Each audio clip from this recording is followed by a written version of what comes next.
Eh, ada Sobat BFC nih. Halo Sobat BFC, ketemu lagi sama kita, tim edukasi BFC. Kali ini kita akan membahas tentang jenis-jenis buku apa saja yang dapat kita baca.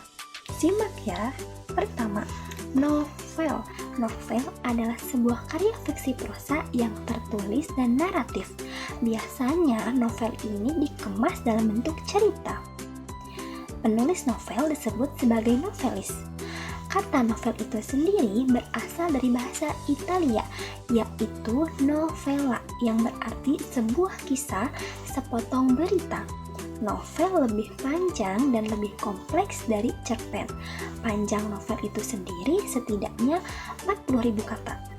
Nah, novel juga tidak dibatasi keterbatasan struktural dan metrikal sandiwara atau sajak.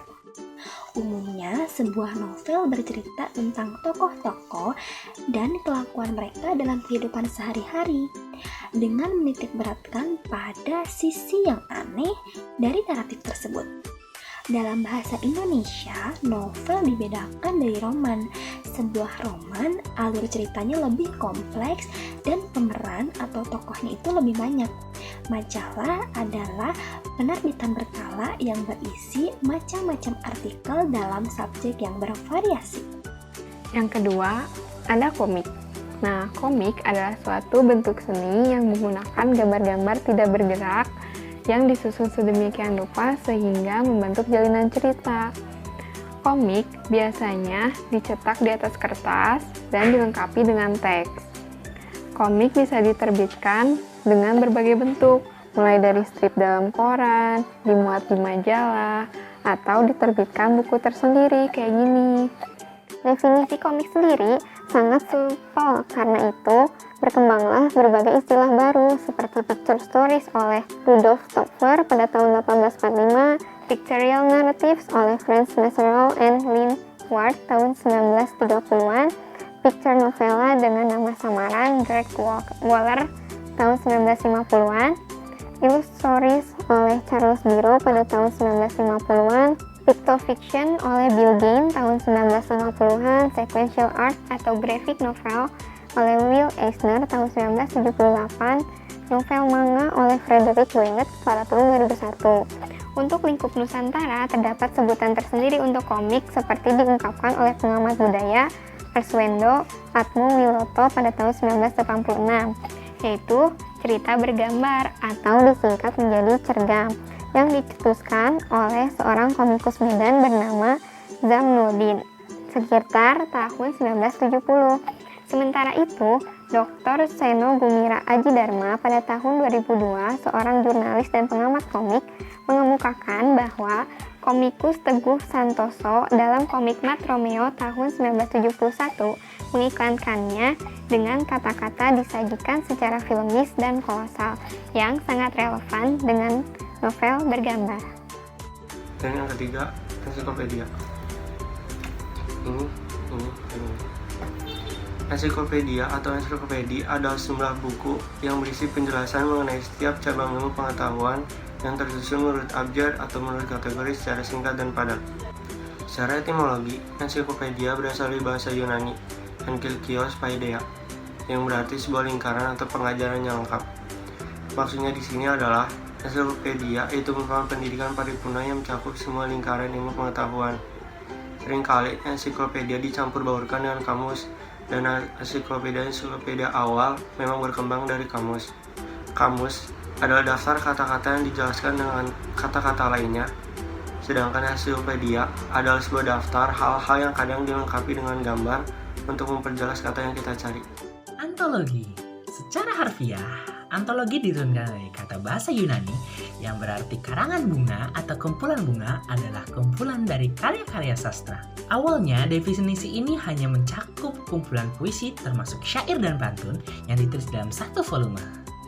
Namun, antologi juga dapat berarti kumpulan karya sastra lain seperti cerita pendek, novel pendek, prosa, dan lain-lain. Dalam pengertian modern, kumpulan karya musik yang ditulis oleh seorang artis, kumpulan cerita yang ditayangkan dalam televisi dan radio, juga tergolong antologi.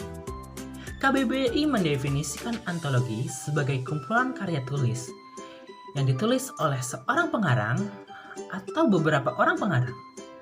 Antologi juga dapat berarti bunga rampai. Nah, selanjutnya yaitu tentang dongeng. Dongeng merupakan suatu kisah yang diangkat dari pemikiran fiktif maupun kisah nyata menjadi sebuah alur perjalanan hidup dengan pesan moral. Nah, pesan moralnya itu tentang makna hidup dan cara berperilaku dengan makhluk lainnya. Dongeng juga merupakan dunia hayalan atau imajinasi. Nah, biasanya dongeng ada karena dari pemikiran seseorang yang diceritakan secara turun-menurun dari satu generasi ke generasi lainnya. Dalam satu buku dongeng, biasanya ada satu atau lebih cerita. Untuk sekarang, banyak buku-buku dongeng yang merupakan saduran dan sudah disesuaikan dengan kehidupan masa kini. Nah, contohnya yang ini Spesidak, buku dongengnya bisa dibawa ketika anak-anak sedang mandi. Yang kedua tentang Are You Mommy. Yang ketiga yaitu tentang Farmhouse. Jadi dongengnya itu ada suara-suara hewannya.